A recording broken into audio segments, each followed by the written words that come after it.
Pourquoi vous me regardez de même?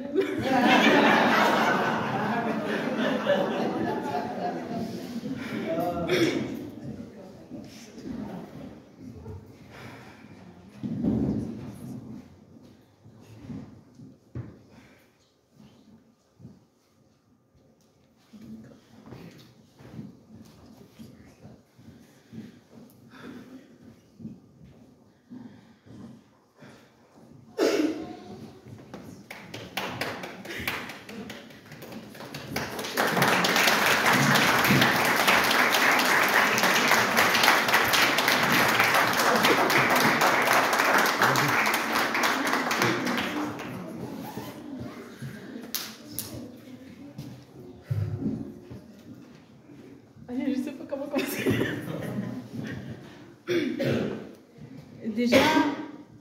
Déjà, je vous remercie d'être présent aujourd'hui pour assister à l'engagement que j'ai pris envers Dieu.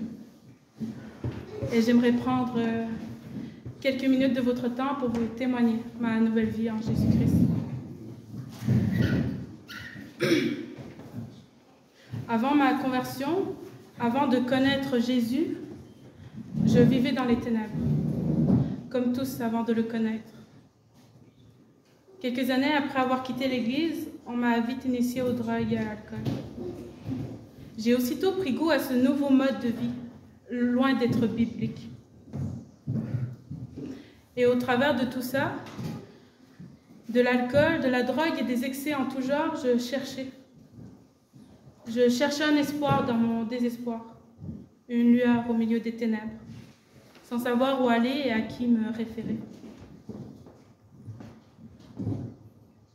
Un jour, j'ai pris la décision de ne plus fumer de cannabis, pour certaines raisons. Et dû aux symptômes du sevrage, j'ai vécu beaucoup d'anxiété. Alors, un après-midi où c'est arrivé, je me suis mise à pleurer. J'ai aussitôt rejoint mon père, espérant qu'il puisse atténuer mon mal-être. Mais au lieu de ça, il a dit ces mots qui, je n'aurais jamais cru, allaient me donner la chance de connaître Dieu. Prie le Seigneur neige.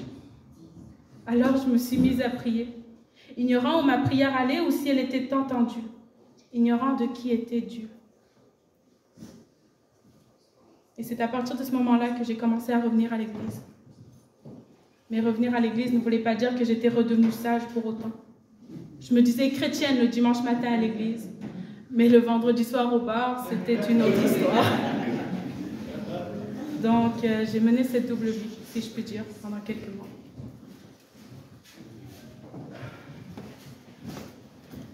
Les dernières semaines avant ma conversion, lorsque j'étais plus attentive le dimanche matin et le mercredi soir,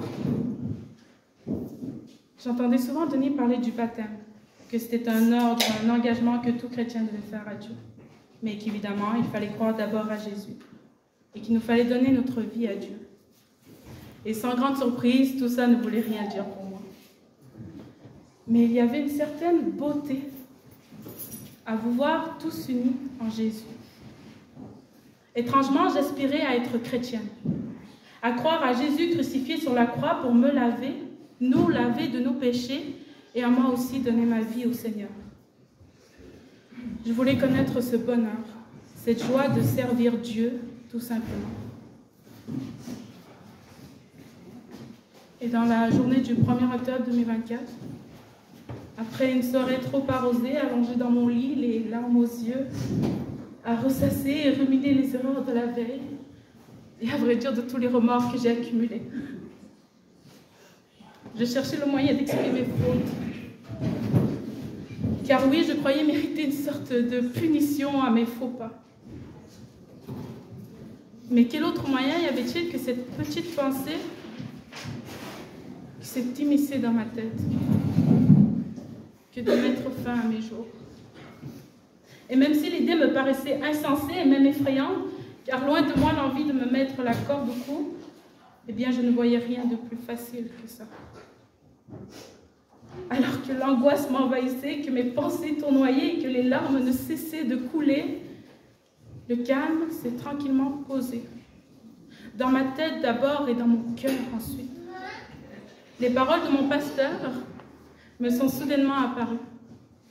Elles faisaient référence à ces mots dans la Bible. L'Épître aux Romains, chapitre 10, verset 9.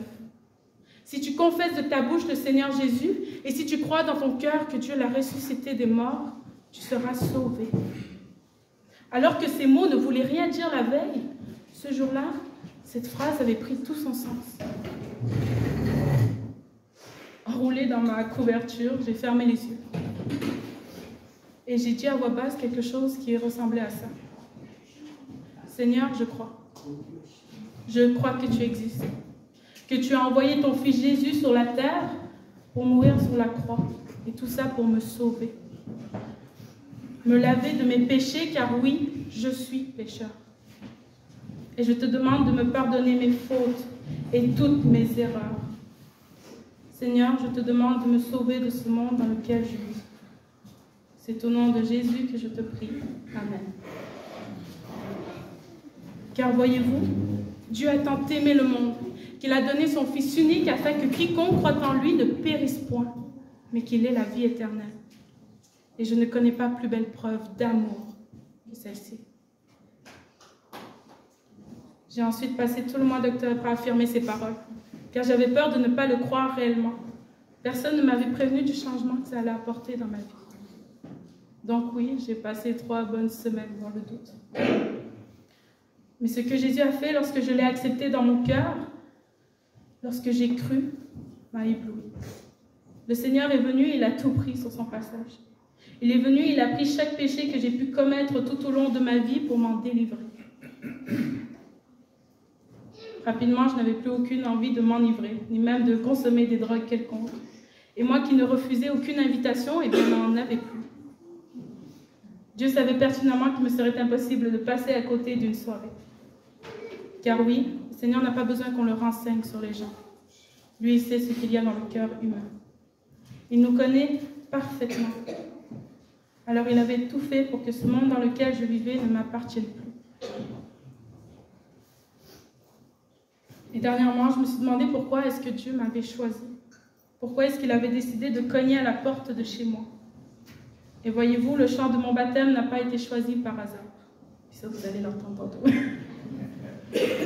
Car j'ai été créée évidemment pour le servir, mais aussi pour le louer, l'adorer, le remercier pour chaque chose, chaque situation. Je suis née pour obéir à sa voix. Je suis faite pour lui. Donc si je me fais baptiser aujourd'hui, ce n'est pas parce que mon pasteur m'a poussé à le faire. Ce n'est pas parce que mon père est chrétien. Et c'est encore moins sous le coup de la pression. Mais c'est simplement un engagement que je fais à Dieu.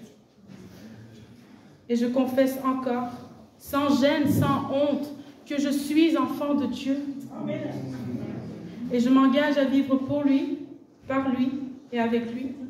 Car il m'a tellement aimé qu'il a envoyé son Fils unique mourir sur la croix pour me sauver, me laver de mes péchés, car oui, je suis pécheur.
Bonjour.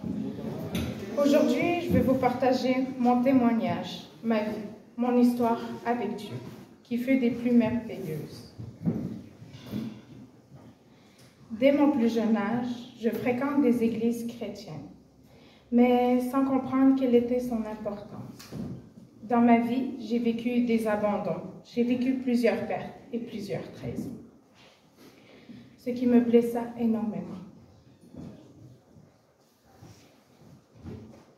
Dû à ces événements, j'ai pris un chemin qui ne m'était pas destiné. Je menais une vie qui me semblait parfaite et totalement acceptée du monde.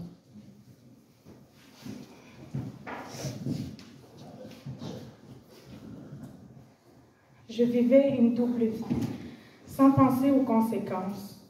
Le dimanche, je vais à l'église juste pour dire que j'y allais, mais sans y prendre vraiment attention, sans avoir le désir de comprendre. Et moi, me cachant sous un masque, en prétendant que ma vie était des plus favorables. Mais les jours suivants, je jetais mon masque, je sortais avec de mauvaises fréquentations. Et moi, me souciant de rien, je faisais ce qui me paraissait le plus amusant. Je sortais sans me soucier de l'heure. Je consommais sans attendre de conséquences, sans penser que cela allait créer des changements.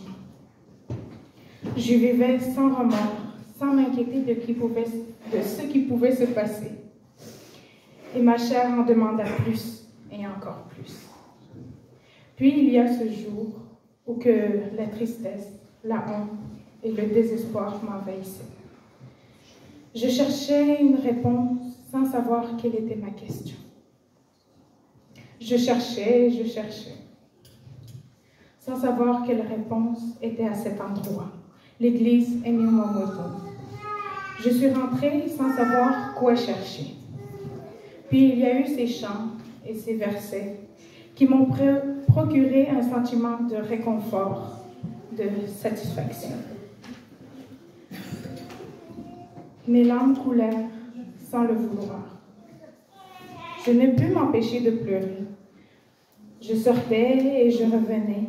Et puis, cette personne est venue me voir. Elle m'a parlé. Pourquoi étais-je si touchée par ce qu'il m'arrivait?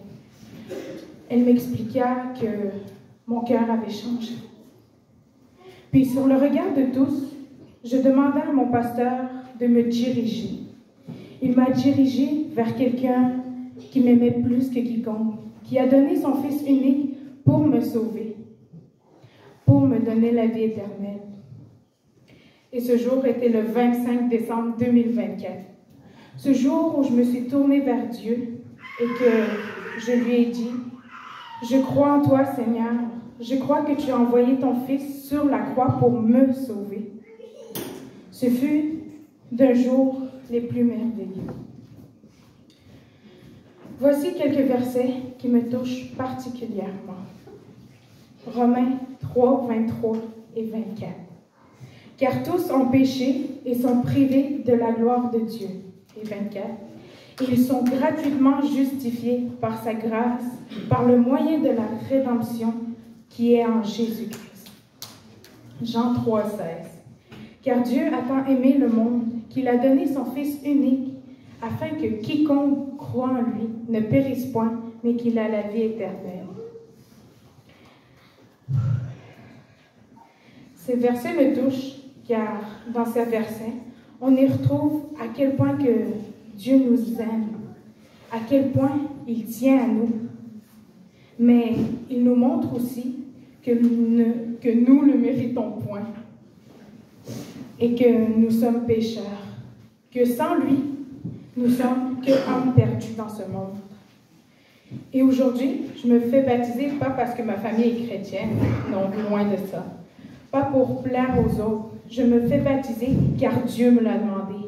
Car j'ai cru que Jésus est mort pour moi. Je suis enfant de Dieu. Merci.